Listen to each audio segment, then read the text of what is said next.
Hello, my fellow modeling and tabletop gaming enthusiasts, and welcome to the Mediocre Modeler Show. We've got another inbox review for you this week. Again, the same sale that was going on at one of the game stores that was moving locations, so managed to get it for a pretty good discount. And that, of course, is Victory at Sea, the Battle for the Pacific starter box. Not a game I would have, I mean, it's cool, but not a game I would have considered unless I got a discount on it, but it's pretty cool. And I've been watching some battle reports lately, and it's kind of got me excited for it. So without any further ado, let's head on down to the bench and see what you get in the Victory at Sea starter box. All right, let's take it away with the Victory at Sea Battle for the Pacific starter box from Warlord Games. So you can get some shots here of what you get. 1/1800 scale. Around the sides of the box. And then, of course, check out the back where you can see the full contents. So the fleets that you get. So here's the U.S. No, this is the Japanese fleet. This is the U.S. fleet. Full list of contents here. And then you can see everything else included. So let's go ahead, open this up, have a look. So lots of stuff in here. Let's go ahead and start with excuse me, the instruction manual, or the rules manual. It's not particularly thick, which is kind of nice, but goes through all the basics and stuff.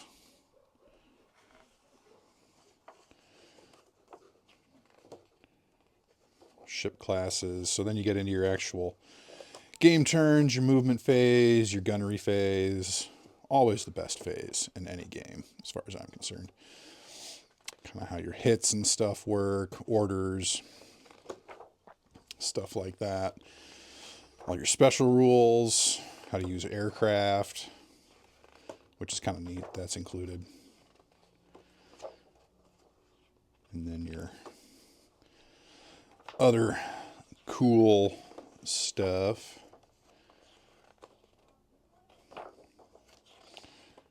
Includes stuff for the Royal Marine, or the Royal Navy, and the Kriegsmarine. And then it gives you your instructions for how to assemble the fleets that are included in the box.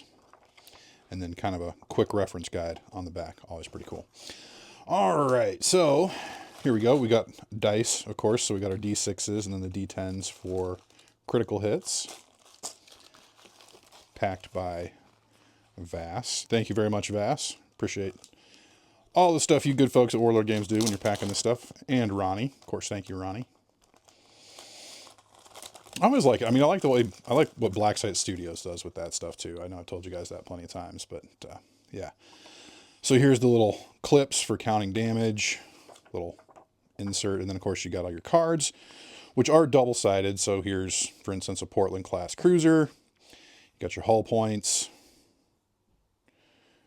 your cost, the type, your speed and everything, and then of course all your arcs and your gunnery. Then on the back side you've got some more information, and then of course you've got kind of the upgrades that you can take as well.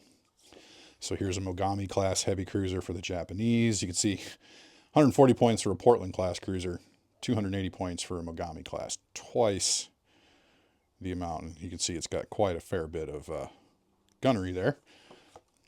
And then you can see the different types of stuff that you can add. And of course, you've got all the different ones. So Northampton class cruiser, Fubuki class destroyer, good old Fletcher class destroyers.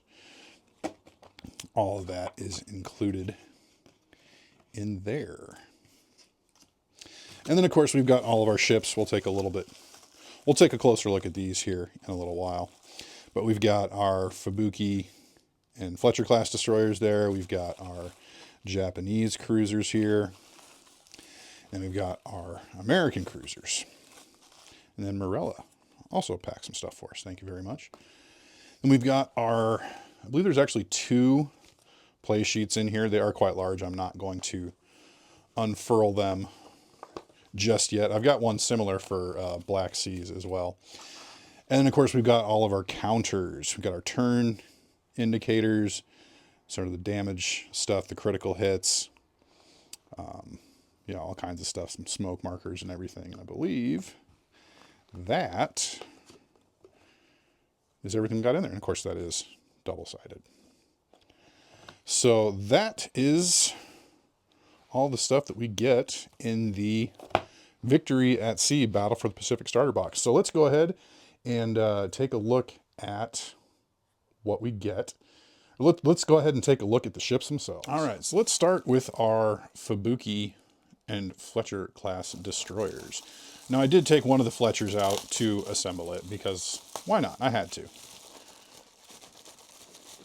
Haven't painted it yet, obviously, but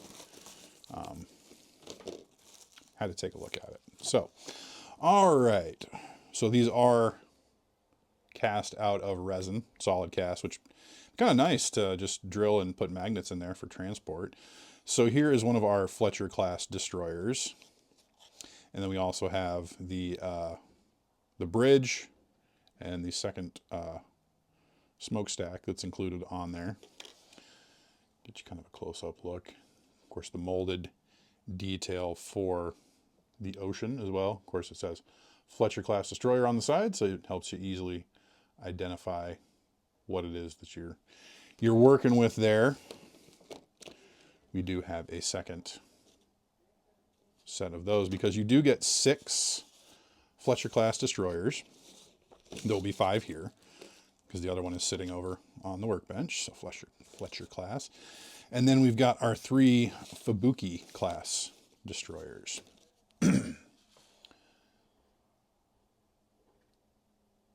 See, quite a lot of torpedoes on those Japanese destroyers. That was one of the scary things about the Japanese Navy, is their torpedoes were so good.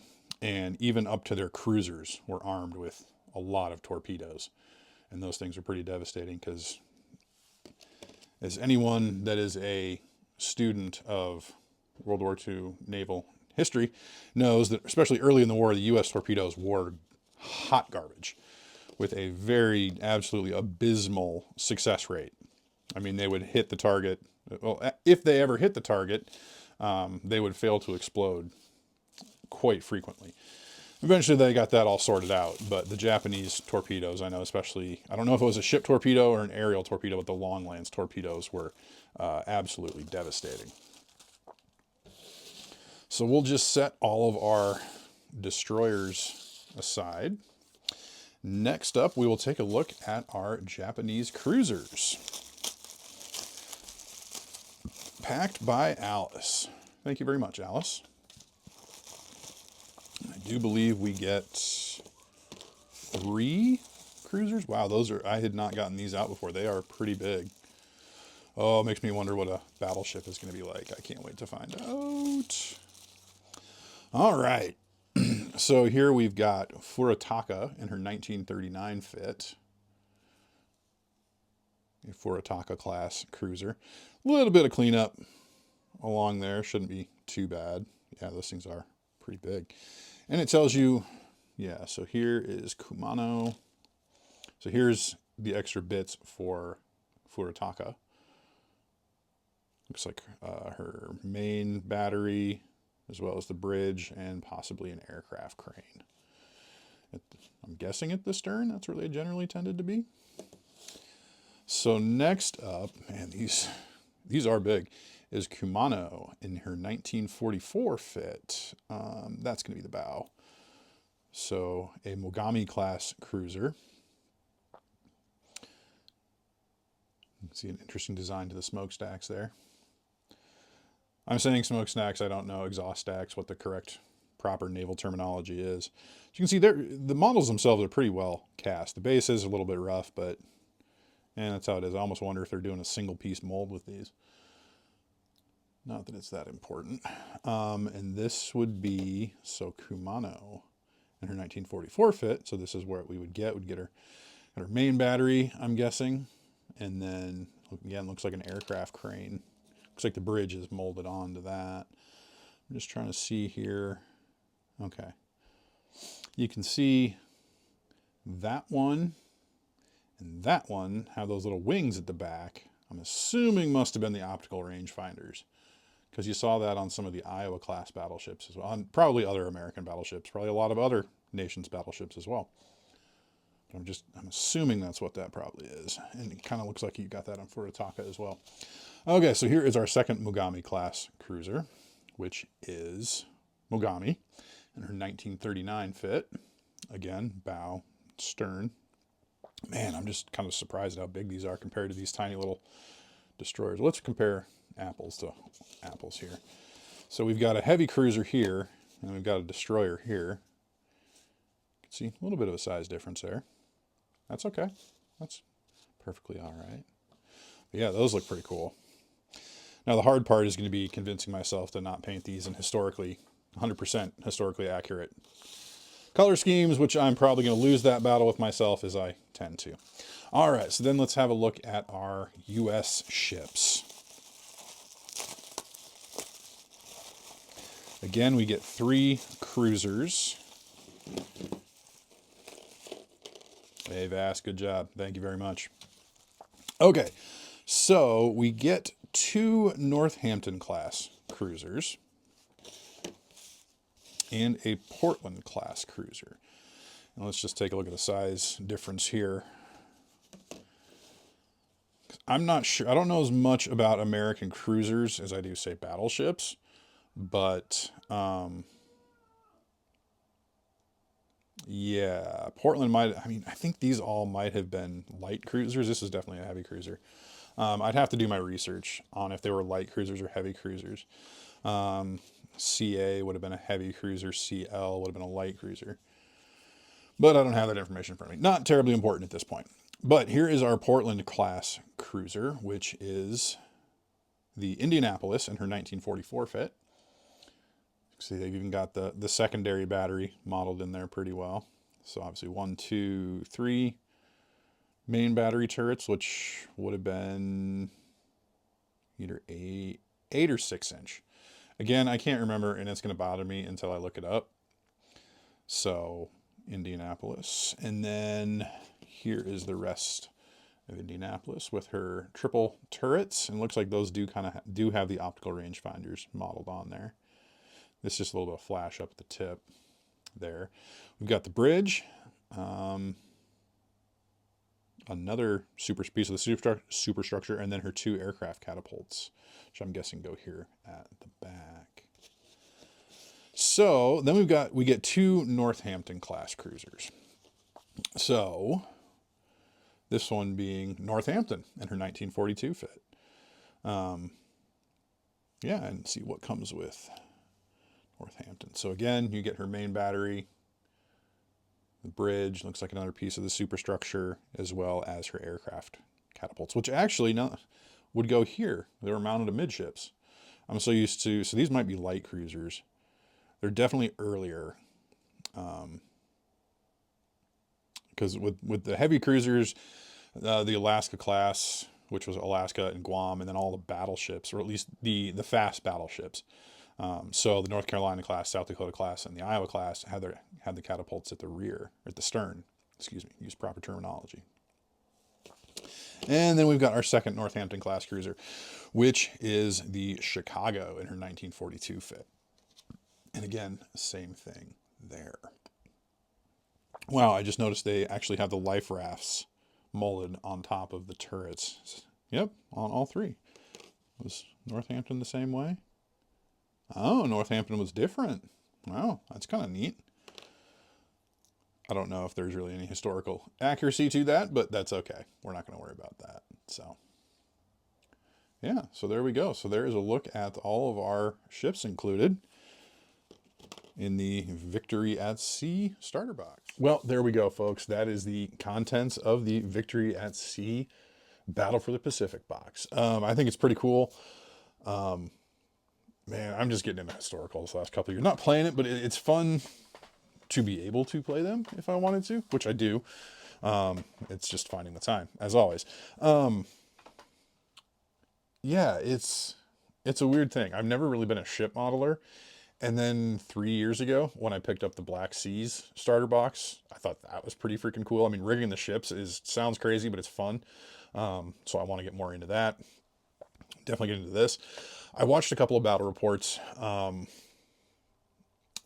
Wargaming is one of the channels that I watched. I saw one from Mini Wargaming, and then I think it's Cognition Fatigue is the channel. Have done some good battle reports. I did watch one. It was American or U.S. Navy versus Japanese just the other night that involved a New Mexico class battleship, and oh my goodness, that thing was insane. And granted, New Mexico class was a much older class of battleship than compared to the South Dakota, North Carolina class or the Iowa class. But then there's also Yamato, which I didn't see the game was involved Yamato, but that was against several American cruisers, so probably not really a fair fight. But it's been pretty entertaining. So this box normally retails for I think $120. It was marked for regular price $100, so I got it for $50. So that was a pretty good deal, you know, frankly a steal. I like I said before, I wouldn't have even thought about it, but when I went the first time and saw it, then it kind of got, you know, you just got in the back of the mind there, and you know, 2 days later ended up getting that and a bolt action 3rd edition starter box. So I did okay. So you mentioned I mentioned I couldn't tell, I didn't know right offhand what exactly the American ships were. So had to look it up because it's going to bother me if I don't know. So the Northampton class were heavy cruisers, and there were 6 ships in the class: Northampton, Chester, Louisville, Chicago, Houston, and Augusta. 3 of the 6 were lost during the war, which were Northampton, Chicago, and Houston. So 2 of these ships were lost. I did also have to look up the armament. So being heavy cruisers are classified, you know, as CA would be their designation. They're heavy cruisers, so they had an 8-inch main battery, so 9 8-inch 55 caliber guns, and then the secondary battery was primarily 8 5-inch 25 caliber guns, which were smaller than the 5-inch 38s that would have been on later ships. But these were also built earlier. I think they were built between 1928 and 1931, so they were definitely pre-war design cruisers. And they were succeeded by the Portland class, which would again have been heavy cruisers. I've just got the Wikipedia page up on my tablet here so I can navigate this pretty quick. There were only 2 ships in the class, Portland and Indianapolis. And again, being heavy cruisers, let's see, these were built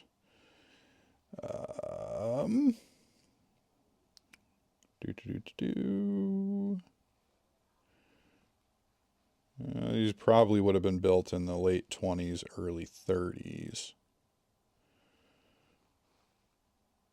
But again, their main battery was 9 8-inch guns, 8-inch 55 guns, and then again, her secondary battery was 8 5-inch 25 caliber guns.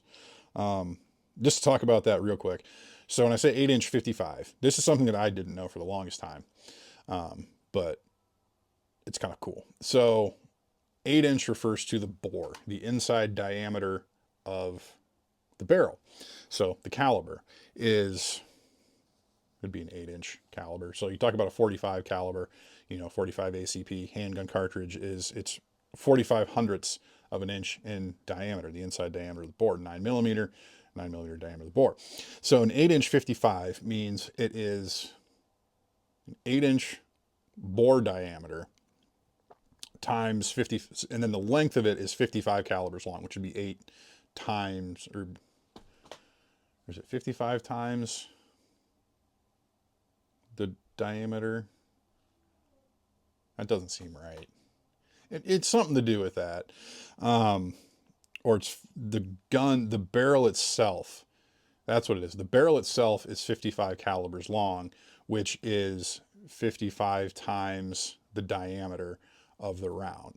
So the 8 or the 5-inch 25s would be, it's a 5-inch bore, and then the barrel is 25 calibers long, so 5 times 25. So I can't even remember what, I mean, I know an Iowa class is a 16-inch gun, but I can't remember what the caliber measurement is. And I'm going to have to look it up now because it's going to bother me. But I know the secondary battery was I think originally 12 5-inch 38s. No, 10 5-inch 38s, 5 twin turrets. No, 25. Oh, I'm just rambling now. So let's find out. Okay, so of course there were 4 Iowa-class battleships. Iowa, New Jersey, Missouri, and Wisconsin. So her main armor was 9 16-inch 50 caliber guns, and then originally she had 20, or an Iowa class had 25-inch 38s. So that's right. So 5 twin turrets on either side. So yes.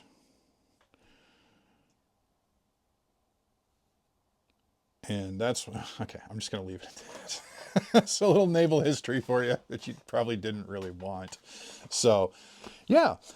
Anyways, this is pretty cool. I'm hoping that stuff can paint up pretty quick, but I don't really know. It doesn't really matter.